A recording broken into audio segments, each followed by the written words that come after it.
I,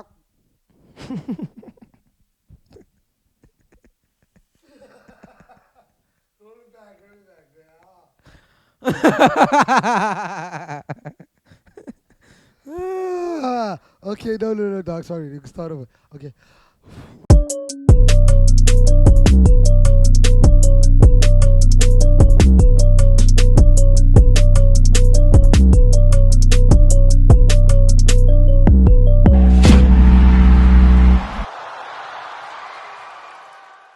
I got the goose in the boot, no dash.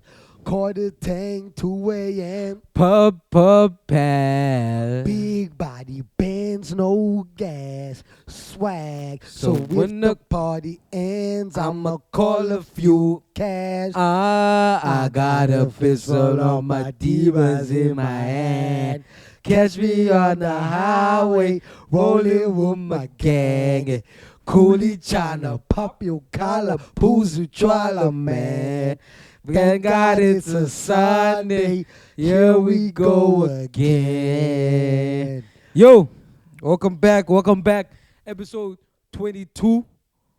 This is the Playground Chat. My name is Chuma. I'm with my brother here. I go by the name of Ntshinga Time. Yes, sir. Welcome to the Playground Chat, the best sports cast in the line. Yes, sir. We In the here. line, baby. Another episode, another day, another dollar. We've got our Mandela Cups to show memory that is with us forever. You know, the OG. Well, this is why we do it. We do it for the Matibas. Get me? The Matiba money. The Matiba money. R.I.P. to the legend. But thank you again, guys. Thank you for liking. Thank you for sharing. Thank you for subscribing. We're trying to push as much content as we can. We're trying to be as consistent for y'all too. But yeah, there's a lot to come to the show. But let's get right into it. There's a lot to figure out today. Right into the news. First thing I want to talk about. Stellenbosch FC has announced plans for a new stadium in partnership with a local municipality. The landmark collaboration represents a significant milestone in Stellenbosch FC's commitment to Stellenbosch and municipality commitment to securing the future of the Premiership franchise in the sports-rich town. It will unlock inclusive economic growth and opportunity in the area while creating unprecedented opportunities for local sports people. The agreement will see a bold commitment of some 395 million investment over 5 years in the facility. SFC will manage and develop the complex over the initial 30-year term, while the Stellenbosch municipality retains ownership of this value public asset. Your opinion on a football club owning a stadium? This is what's happening. I think the question needs to be posed differently, my brother. I think it's in South Africa. I think if you need to add South Africa. I think in Europe the model will work. In America, maybe the model works where the municipality can go into partnership, or the town or the city can go into partnership with the big club, and they build a stadium, and it's mutually beneficial.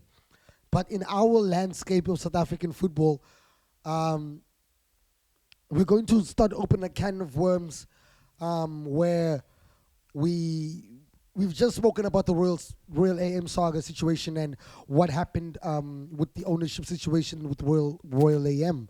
And I think what is important to note, Kuma, is that in South Africa there's an ever-changing landscape of who and why is owning a football club. I mean, there are very few clubs, even in the top flight, that have retained their status, have been the same name. Even the status or the club in its infancy is still around, but it's called something else. It's relocated to somewhere else. It's moved something else. So in the event of that happening, I'm not saying the only word, I'll get to the caveat of Stellenbosch. But the issue then becomes when another club says, okay, we're going into it, we also want to own our own stadium alongside the municipality, and then they get into a Royal M situation, or they get into a situation where the owner feels that the asset is now burning a hole in his pocket. And unlike other clubs in Europe, where you would inherit the stadium, now it then ups the value of these clubs, but then also in our ever-changing landscape now, when I come and own this club, what if I cannot? I'm just coming in with that 25 million base. I cannot afford salaries. Remember, now I need an stadium upkeep that has to come out of my pocket. Yeah.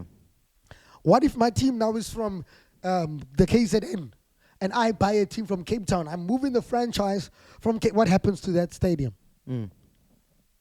What happens to that stadium? Who now inherits the stadium that was built in partnership with the club that doesn't have a security? We won't always be there. But there's also a caveat to say, what about the well-run clubs? The well-run clubs don't deserve it, but I say in South Africa, until we change the rule of what it means to buy a franchise, we can no longer sell statuses. We need to sell clubs. If you want to buy something, you need to buy a club, not the status, and you need to inherit the club as is. Then we can start talking about ownership of stadiums, because then the club is tied to a stadium. That's the first base of income. That could then increase income. But also, in South Africa, do you have a home fan base that's enough to fill the stadium? I get it in Stellenbosch. They don't care about losing money. Yeah. Let's be honest and frank. It's about the vibe. Yeah, they don't care about losing money. It's and Johan a Rupert's team, dog. Yeah. Do you think Johan Rupert cares about losing money? No, not really. Not in soccer. I think it's a anything. fun. For him, it's more of like an accessory. And it's also an accessory that he did right. He built that club from the lower divisions, but obviously he had money. Yeah. But he didn't buy status, so Yeah. he built a club. But he built it off the back of everything else that he's done for Stellenbosch. When he built a high-performance center and donated it to Stellenbosch, and it was the only university with a high-performance center, it was his. So that's when Stellenbosch got formed. Bang, and they were put there. Now they have their own training facility that was built, and now they're looking for their own stadium. And because Stellenbosch is either rugby or now they've introduced football for the under, it's a way to keep people in Stellenbosch working for the Stellenbosch Mafia. This is just a way for everyone in Stellenbosch to be happy and people to come to Stellenbosch as a way of a better life, but to be subjected to the situations. Can I be honest about it? Can I go 100? Yeah. To be subjected to the racist bullshit that happens in Stellenbosch and Franschhoek. Okay. I went to school in Franschhoek. I went to Stellenbosch. I'm around that area, and it's not in your face. Yeah, but it's in your face. You cannot have a voice. Somebody will walk right past you and stand in front of you, thinking it's okay, and when you speak up, they can immediately say you're not from there. Okay. So I'm not saying.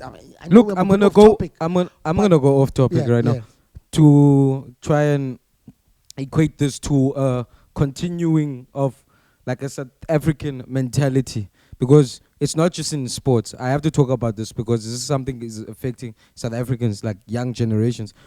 Same thing that's happening with student house accommodation, where the owners of these big corporates that run these student accommodations are seeing a decline in funding from the South African government themselves, because obviously the government get a certain stipend to fund the kids under that. I'm not going to mention the names of these companies or what government policy runs. But anyways, these companies now, what's going to happen is that they're going to come all together. Yeah, bro. They're going to be like, okay, cool. We own these properties. We'll buy even more. We'll upscale property. And then our rent is going to be push expensive. And then these niggas can't afford to come stay here. Now, the government is fucked when that happens. So same thing with what's happening in football is that a team like Stellenbosch thinking to own a stadium.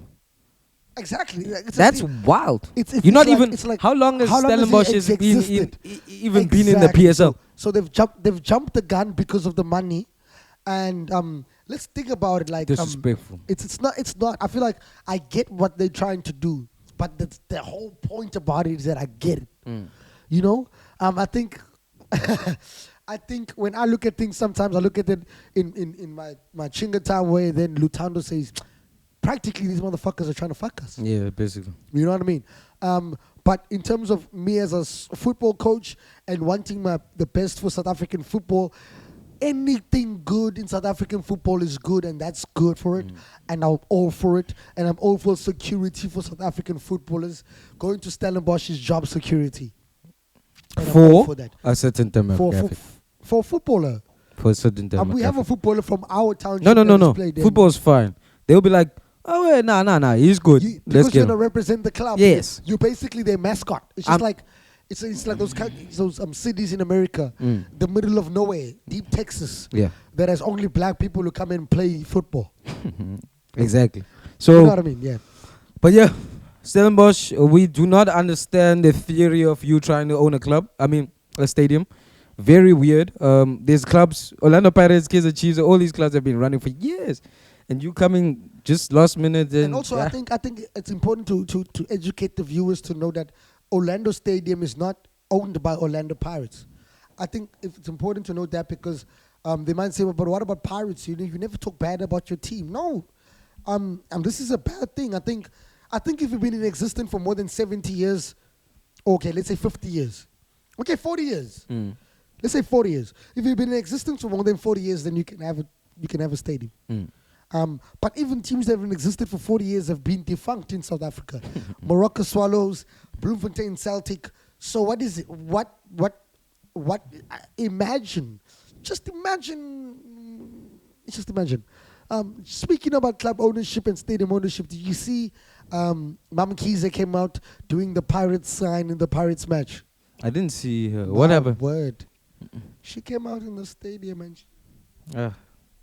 look, it's over.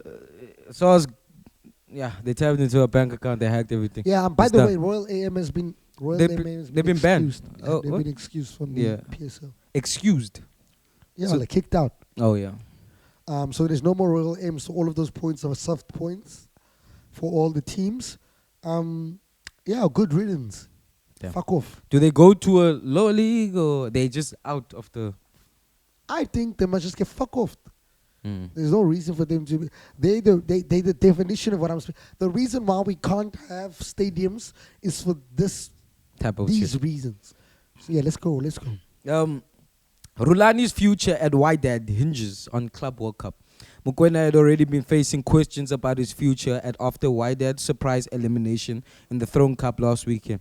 Mohamed Al Rahi opened up the scoring for Wydad in the 18th minute after converting a penalty. However, Raja got the equalizer 10 minutes later through Hussein Rahimi.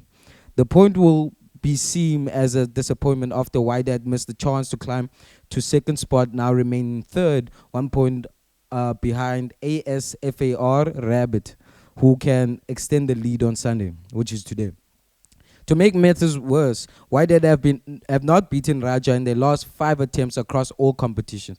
Wydad will begin their Club World Cup journey facing Mokwena's idol, Pep Guardiola's team, Manchester City. They are also set to play Juventus and Al Ain FC in Group G. Rhulani's first season in the North African team, Wydad FC, is looking like it's a bit shaky. From praises of not shaky at all. Pep comparisons to almost getting knocked out in the group stages. I'm happy you said that. Group stages of Club World Cup. Your thoughts on? I'm happy that you say that. I'm happy. We literally compare him to Pep, but they expect him to perform sooner. Not me. I'm just saying. People. We. Yeah. When did Pep start performing well at Man City in his first season, eh? No. Yeah, exactly. North Africans need to stop painting this guy like a bad coach. We have the best coaches in Africa. It is what it is. Accept it, and also you need to understand that we're going away from a different style of playing. They did the same thing to Pizzo. I remember the first time I took over the club that I'm at, Langa United, and I said, we will no longer play in this way, we will play in a different way. You know? And when you're implementing a style of play, let me tell you, it's going to take time for everyone to understand, because it's not only you and the players that are there in your first season, but yes, you recruit some of your players in the first season. Then in your second season, you recruit more of them. Then in your third season, you recruit, because now you need to see, yes, you're picking some of your players, but some of them don't adapt to the league. You know what I mean? Yeah. Then you start to realize what the league needs versus what you want to play and how you can mix the two. Now it's season number 2. And now in season number 2, you're going to find more success, because not only are you continued with your way, but now you're trying to find people who can play your way in this league. This is the same way I built the club. I went through the blueprint of that. I said, okay, this is our game model. And in order to be successful in the beginning and not get relegated, but to be close, will be to implement my way, but implement it with the people that I have, and have some players that I will accept them not being able to do what I need to do in order for me to progress closer, to go another year.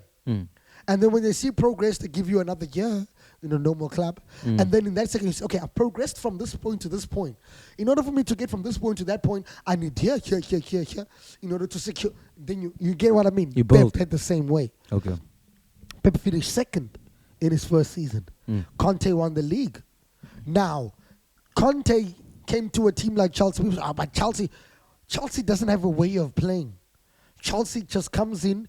They've got star players, and any coach has a 40-player pool to pick from to play his system. Out of that 40 players, you've always find a system to play, people to use. And then you add 1, 2, 3, voila, we're gone. Whereas Man City, because he's a philosophy coach, I spoke about philosophy coaches, and Rhulani is like that, we need to change the fabric of the club in order to play a certain way. If you call Rhulani from South Africa, if you call a coach that wants to play a certain way, that knows the way they want to play, trust me, brother, we'll never compromise the way they play. If they want to fire him, he'll be happy getting fired playing the way he plays. Dying on your sword is a big factor for a coach. Yeah, quickly, 3 minutes. Akani Simbine proves he is the 100-meter African king over Omanyala with a new world lead at the Botswana Grand Prix.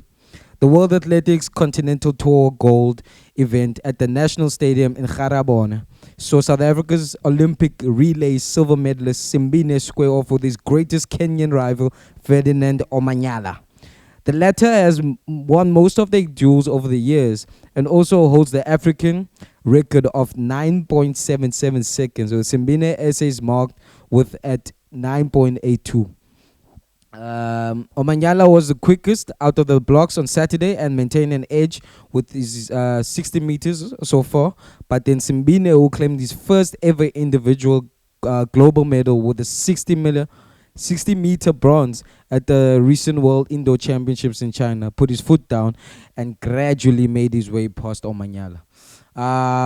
Another South African Aura.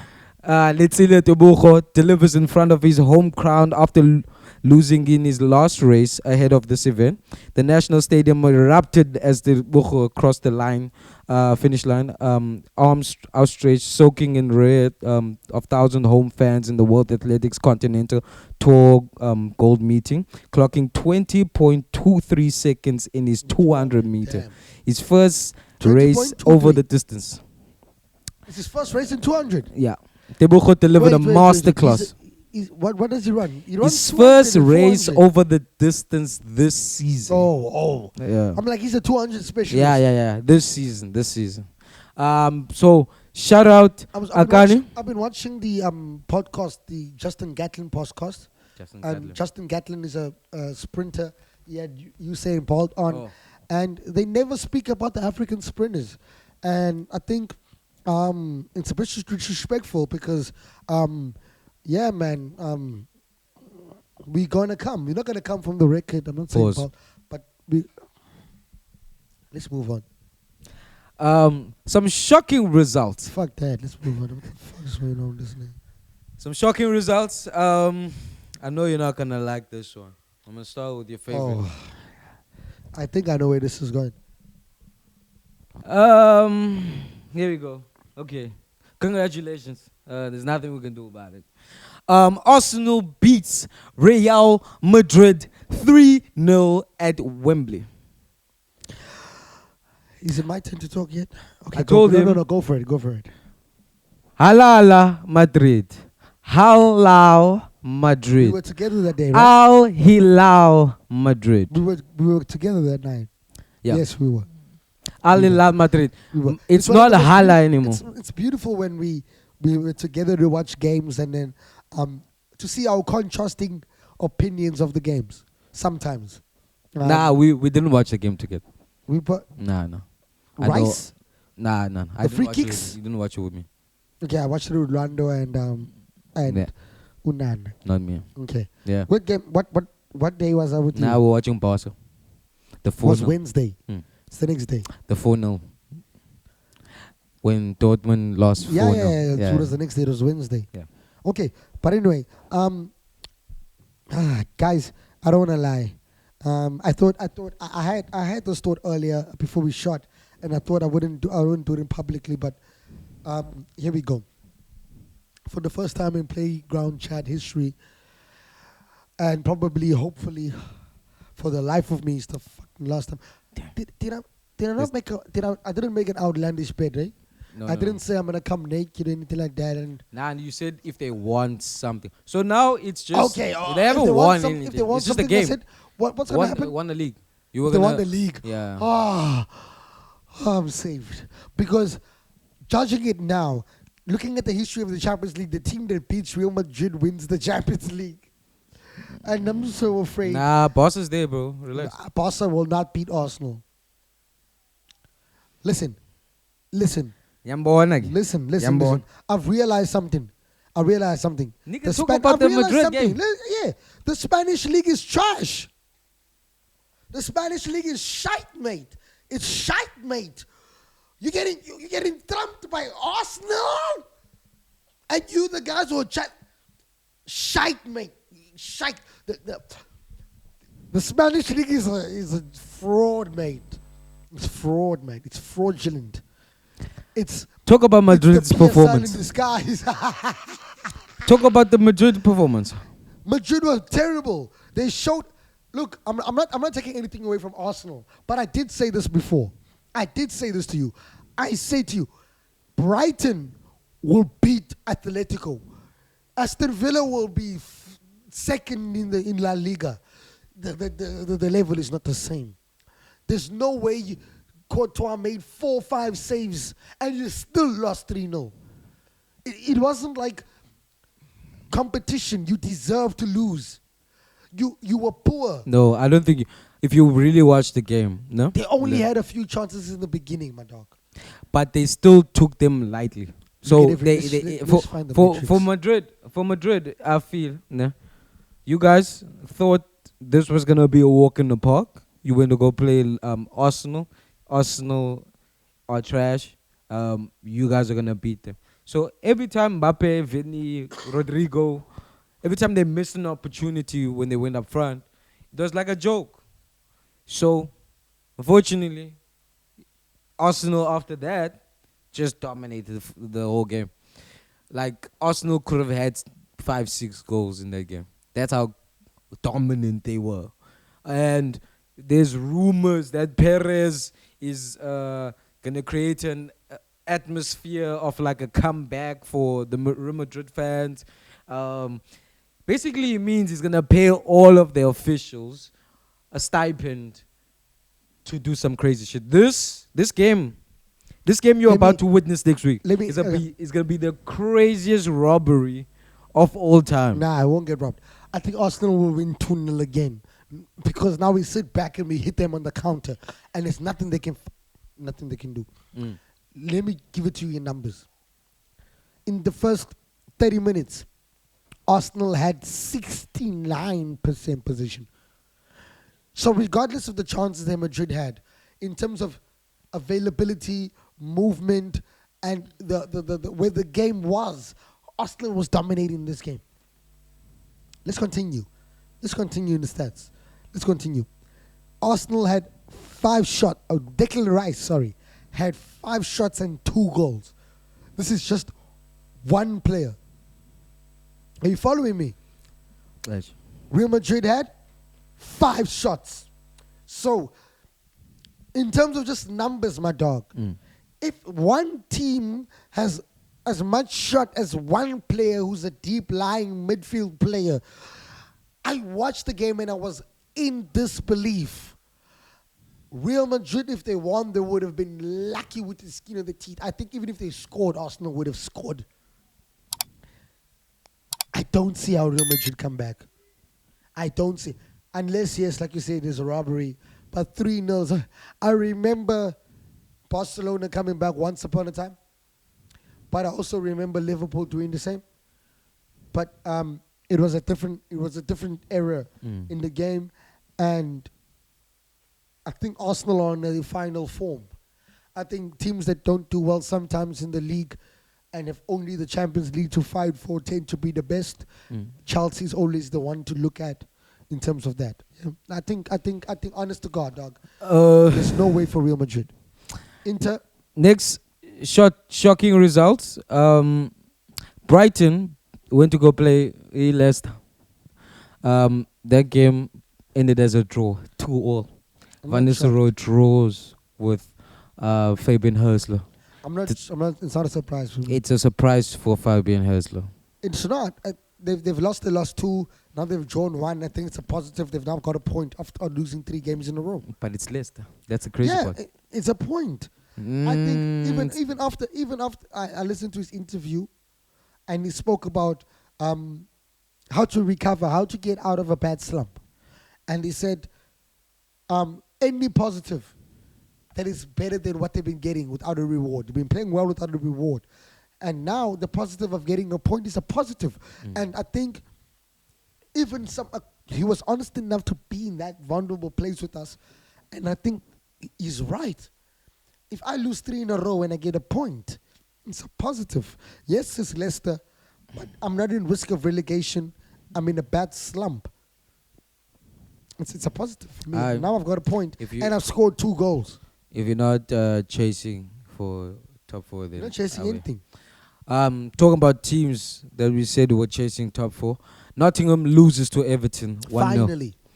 They lose. Finally. David Moyes strikes again. This is dangerous.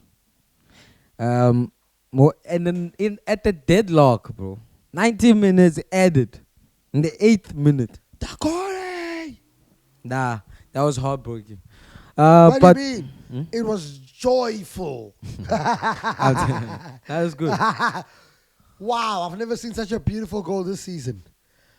I told you Nottingham will go to the That's the one. I wish I had put. Do you know how much I wish? No, you said they're gonna make top 4. We'll go back. I'll play all of this. I said they'll make the Champions League. Okay, we'll see. Now I the just Champions said League has changed to top 5. Nah, they even know if they won't make it.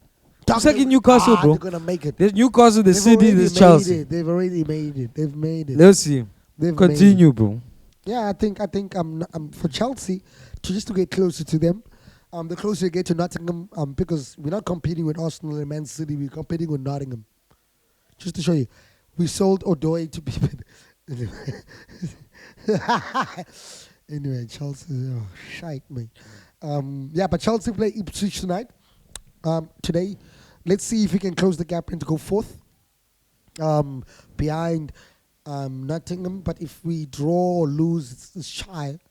I think the confidence factor, we played well during the week, but it was Liga under 12s, so it didn't really matter. I think the most important is just getting the 3 points by hook or crook. The only issue is that I don't think our coach has a hook or crook. He only has a stylistic way to win, and it's not going to win if he doesn't play well, and I don't care about that. But yeah, it's on you. I'm down with myself. Let's go into the football immediately. Guys, the CAF Champions League was amazing this week in terms of the football-wise. I know it was very cagey affairs. A lot of South African fans, especially the guys that I know, have been asking my opinion as a coach. And I've been saying the same thing. I've been saying, dog, Chuma, if you understand the landscape that you're playing in and you understand the importance of being compact, then it was a masterclass performance from both South African teams to make sure that they get into the semi-final. In the CAF Champions League, because of the antics, the situations, the everything that happens around, you just want to secure the win regardless. And well done to them. Well done to having 2 South African teams in the semi-finals. But let's get to the juice. What did I say to you guys from North Africa? I warned you. You don't try that with us, brother. Akshaya fan. Akshaya mean. Was Akshaya mean. Yes, I told you they'll take a beating if they do that. I warned them. It wasn't like a call to action, guys. It was a warning. It's the demographics. We're too poor. Our poor people are frustrated, and we're gonna beat the shit out of you if you do. We're hungry, man. We are hungry. We're angry. No span. No load and shedding. Sundowns fans, the reason why a lot of Sundowns have got fans is because of success and people who like success for successful people in general. I'm not City saying fans. our teams are. So, in general, successful. We're not gonna get into a scuffle. Why? I'm driving a Ferrari. I'm here in a I'm Benz. chill. So, try Mfanami. Try a Soweto nigga. In Nigga from Orlando. the streets. I said so. In Orlando. But anyway, I don't condone violence. I don't condone violence. I wish this gets rooted out of African football. I don't think African football deserves this. I think our clubs are good enough. Our sides are good enough. I think MCLJs were angered by the so-called voodoo stuff. Do you know what they were saying? We were just mind gaming them. No, they're saying Ivutu is Amakwicho. You see, when we walk in singing Amakwicho, Amachita, into the game, like, hyping, okay, we're about to play these guys. They sing, yeah, what about doing your rituals? Like our producers, like, what about the All Blacks? Yeah. Yes, I think also we need to play on their psyche because they're starting to believe in it. And I feel like the North African fans need to understand that why is it all of a sudden juju? We've been poor in Africa for so long. We've been horrible in Africa for so long. So why all of a sudden is it juju? Why is it juju now? When we were bad, we did the same things. Now that we're good, it's juju. Get the fuck out of here. We're just get out of here. Stop pissing in balloons. Stop being antagonistic. Stop being racist. And then you'll understand. And I'm telling you straight in your face, not a shadow of a doubt. No fear, no favor. You get what you sow, especially with South Africans. We are timid. We will avoid any sort of confrontation except amongst ourselves, which is crazy. But we do. And I think it's very important for Africans to come with beautiful hospitality because we are beautiful humans, and we make sure that we have the best hotels, best water, best training facilities for your team when they're here. Your team when they're here is treated amazingly. They don't go through what you make us go through in North Africa, switching off lights, taking turns hooting at the hotel, cold water, dirty water, stomach aches. We don't do that. We have to carry our own water to these countries, dog. If you knew the ins and outs, and I don't think it's fair. I think these are huge clubs who can afford to be hospitable to their opposition and let football be played. That's my last rant. Al Hilal plays Pirates in the semi-final. What do you think is going? Did you go for Pirates in both legs? I say, looking at how confident Pirates is, I wanted to ask you also, since we're on the Pirates chat, would you rather have Pirates win the CAF Champions League or the league? Why do I have to choose? Oh, there you go. Do I have to choose? There you go. I would love it for the treble. We've already won one trophy this season. Our quadruple will be better. We're in the semi-final of the Nedbank Cup. We're in the semi-final of the CAF Champions League. We're in the mix of the league, but the league I feel like is unattainable because of the fact that we've already played Sundowns twice. I'm having to hope for Sundowns slipping up. Looking at the opposition in the PSL, it's going to be tough for them to slip up. But I will take the Champions League because I feel like the league is unattainable, but I'm not choosing. Hard. I'm not choosing. Okay, so you're saying which team I say Pirates will win at home. I think we're very confident team. Play with such poise, very adaptable. So I think home advantage will be a 2-0 advantage. And then when we go that side, these guys are very shaky with it. Especially with Al-Ali. No, they're playing Al-Ali. Who we play? Pyramid, sorry. Oh, okay. Number 1 But and still, number 2. they'll still have some. But also it proves the dominance of Egypt and SA. I saw the list of CAF Champions League winners. It's primarily North African teams. Yes, it is. It is. And we need to break the mold. We need to show our quality. Yeah. But moving on. Yeah, that's my CAF segment. If you have any comments about it, leave it there, and let me engage with you in the comments. If you want to debate with us, let's engage in the comments. Let's see. Maybe you'll give us another opinion. Maybe I'm wrong. Maybe somebody in North Africa is watching this and feels maybe I'm judging them harshly. But over the 2 incidents that I've seen, I haven't heard about South Africans fighting there. We move on. I move on to the. I don't want to go into the PSL much. I'll just do the results later. Let's get into the UFC. UFC 314 took place this weekend. I think, it was one of the best cards of the year. Let's go. I'm only gonna go through the main card. I woke up again. No, you know me. I woke up again early morning South African time to ensure that I can be live and watch the match and watch the fights. And wow, very good fights, technical fights. I really enjoyed the light heavyweight bout between Dominic Reyes and Nikatina Krolov. I think it shows the heavier weight classes, knockout power.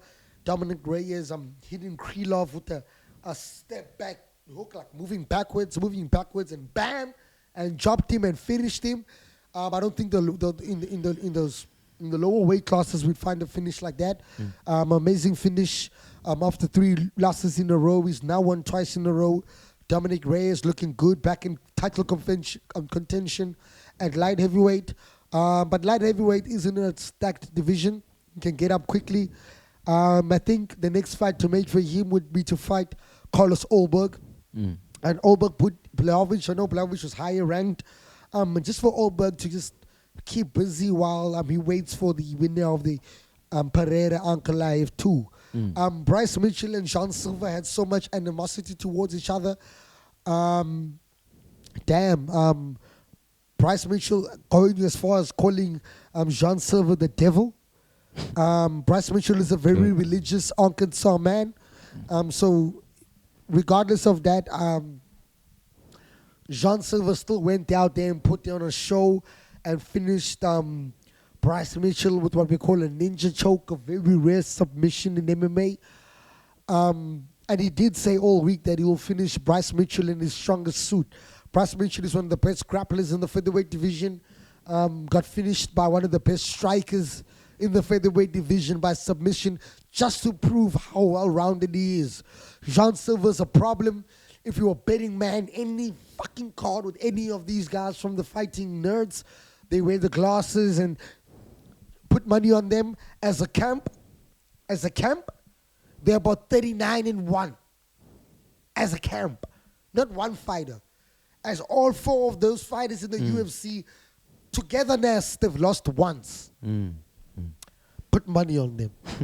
Put money on them. I think Kyle Barrayo is in the middleweight division. He was begging for a fight with Imavov.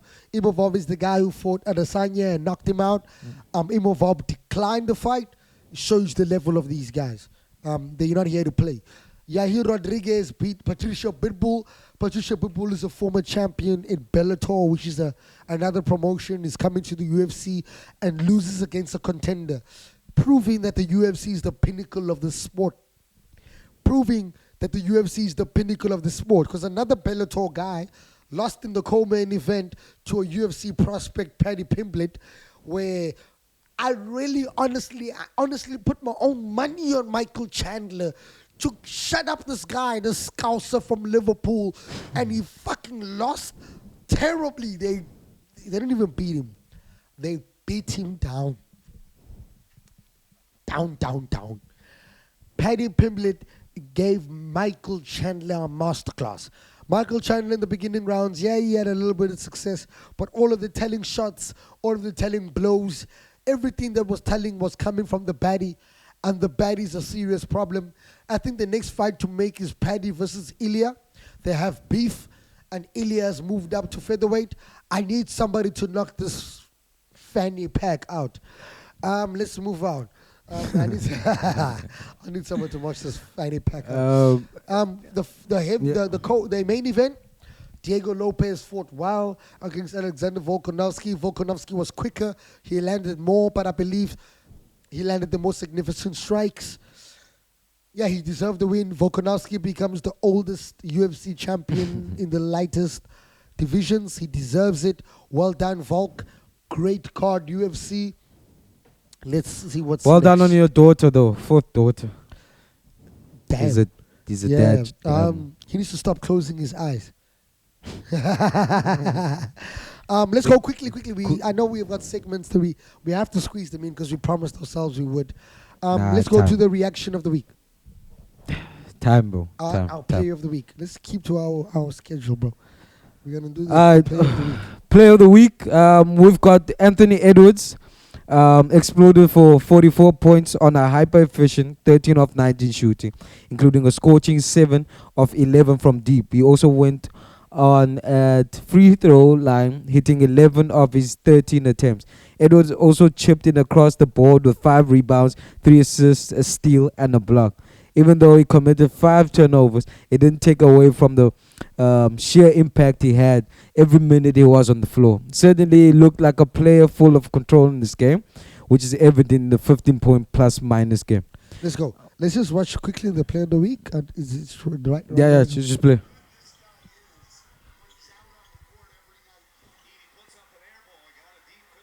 Yeah, he was cooking. Okay. Moran had nothing on him. Jump 3. Moran had nothing on him. Damn. He was playing Ja. Oh, there. Yeah. Right there. Jobless. This nigga shoots jump 3s and gets to the paint Anything. so well. Anything. Again, from mid-range. Wow. Anthony Edwards. So, Straight this mid-range. game is to clinch a playoff spot. In the West, currently, there could be 5-game tie. There's a little bit of an issue. 3 teams on the same points. And yeah, they might, have a play-in tournament. And yeah, chasing for the playoff. So he scored 44 points? Yeah, top Damn. 44. So the player of the week goes to Anthony Edwards. Shout out. Wow. And in a playoff clinching game, Anthony Edwards scores 44 points. Wow. Box score. Crazy. Damn. Let's move quickly into our last segment. It's the game. Let's go. You're going to blind rank the top 10 footballers of all time. Blind ranking means it's just going to be random names. You're going to put them between 1 and 10 and we'll fill it. I'm just going to quickly open a tab here so I can write down the numbers you've chosen. Okay. Like out of 10. So no. So you'll put them between 1 and 10. So you'll rank so the number where 1 they are. or the number 10. Okay. You'll blind rank and then we'll fill the go. gaps. Let's Blind go. rank. Okay. First one. Pele. In All time. I'll put him. The thing is, Upele, his stats are very questionable. So because I don't know who else is on the list, I'll put him number 6. 6. Got Pele at 6. Robert Lewandowski. If Pele is on there, 6. Shit. Okay. Robert Lewandowski. Not better than Pele. Let's put him number 8. 8. Robert Lewandowski 8. Yeah. Neymar Jr. Hey. Neymar Jr. It depends on who else is on the list, but for now, definitely number 4. 4. Number 4 for name. Kaká. Jesus, these are like very good players. This is a very scary one. So Neymar's 4th, Lewandowski's 8th, Pele's 6th. Kaka, let's put him. Now Neymar is it. We'll put him 5. Put him 5. Put him 5. Kaka number 5. Put him 5. Then we go Johan Cruyff. Look, I've seen the stats. I'll never watch Johan Cruyff. So 10. Put him on 10. 10. Though. Johan Cruyff at Put 10. that in. He identified football, all that shit. Nah, Okay. less. 10. 10. Then let's go to Fabio Cannavaro. Who's 8? Lewandowski. 7. Yeah, we have 8 picked already. Cannavaro's 8. I have 8. Mm-hmm. And 7? I don't have No, a you 7. don't have 7. Cannavaro. Cannavaro is 7. Yeah. Then we go Didier Drogba. 9, bro. 9. 9. 9. Yeah, 9. Then we go Lionel Messi. 1. I was waiting for that one. 1. Cristiano Ronaldo. 2. 2. Alright, 2. Eden Hazard. 3. Perfect. 3. This is perfect. So we're missing No, I got everyone. 10. We got everyone? 1, Messi, 2, 3, Ronaldo, 4, 5, 6, Hazard, 7, Neymar. 9, 10. There we go. That's the blind ranking. Yeah, Oh, good. we're going to have it on the side. We'll see. Leave your That's comments. the best. I don't think list it's the ever. best. I don't think it's the best. That's the greatest. It's the end of the session. Shout out to Cloudy Deliveries once again for the space for the studio. Thank you so much, guys. Thank you for again another week of the Playground Chat. Keep liking, keep sharing, keep subscribing. We appreciate y'all. We love y'all. Thank you. We out. The best sports cast in the Land. Nigeria, we're coming for you. Fire that's burning inside of me, hot nigga. I make the kernel stop out. My brother. Yeah, never corny. Utuli bondo and I make a horny. Fuck that, I'm going home on in glory. Niggas I know to be on them look corners. Plotting and scheming, they ask for the bond. Think cheese are all kabuli corny. Yeah, I told the baddies I got it. Bougie as fuck, yeah, wanna got it. She check the drip, yeah, cancel I got it. Ball main dress shirt, vintage designer. Poorly, I need my bang. Been in this bitch, yeah, and guys who I act the ass, yeah, colors of we pray that Allah know the